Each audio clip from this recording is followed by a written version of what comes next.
I'm Margie Markle, and this is my audience. Yay!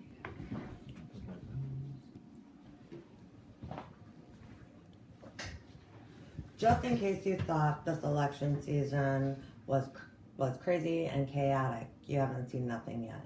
Within the GOP party, which is the Republican Party, we have Donald Trump, Ted Cruz, and John Kasich. They are all attempting to gain enough delegates to win the Republican nomination for the presidential election. Within the Democratic Party, we have Hillary Clinton and Bernie Sanders, although general consensus is Clinton will get that nomination. I'm going to tell you a little bit about the party's delegate counting system, about a brokered and contested convention, a brief history on both, and some recent updates. Via Kelly Bamforth, via TheWeek.com, both the Republican Party and the Democratic Party have delegate requirements that must be met in order to win the nomination. For the Republicans, there are a total of 2,472 delegates available, and the requirement to win the nomination is 1,237 of them. The Democratic Party has 4,765 delegates available, 714 of which are superdelegates. The requirement for nomination for the Democratic nomination is 2,383 delegates. Delegates are awarded in each state based off population, which means some states offer more delegates than others simply because they're bigger or have a greater population. The top 5 states in the country that offer the highest amount of delegates is California with 172, Texas with 155, Florida with 99, New York with 95, and Georgia with 92. For the Republicans, there are states that balance and divide their delegates by vote count and percentage of delegate won. They also have states in which winner takes all. The Democrats do not have any states that are a winner-take-all state. A tested convention means that none of the running candidates were able to secure enough delegates to win the nomination. A brokered convention is similar. The only difference is after the first round of balloting, the pledged superdelegates then are free to vote as they see fit. At a Republican contested convention, there's that first round of balloting that I just mentioned. This is where the delegates have to vote for the parties that they initially were pledged to. After that first round of balloting, if there isn't a declared winner, it then goes to a brokered convention. Essentially, that means that those pledged delegates are now able to vote for whoever they want to vote for. If there is not a winner at this process, it will go into a third and fourth vote as well.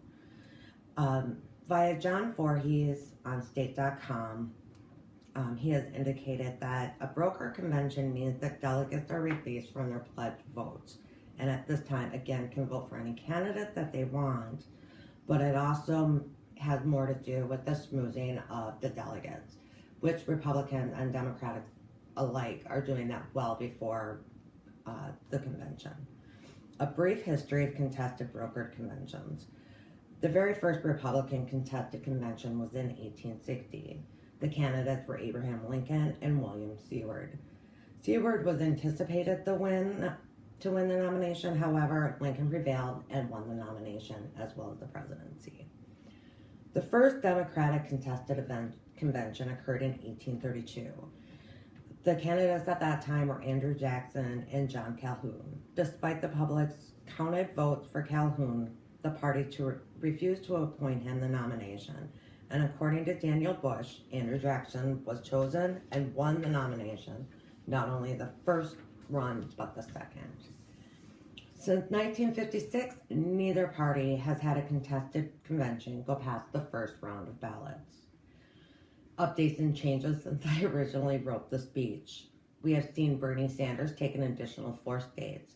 Many are starting to wonder if perhaps he could convince the Democratic Party and the pledged delegates to cast a revote. A revote of pledged delegates has never been done in the Democratic Party, although it is stated in their bylaws. updates and changes within the Republican Party. In April, we had John Kasich withdraw his bid for the Republican nomination. May 3rd, we had Ted Cruz withdraw his bid for the Republican nomination. On the same day that we had Ted Cruz withdraw his bid, we have had the Republican committee vow that they are still reviewing alternatives to electing Donald Trump for the nomination.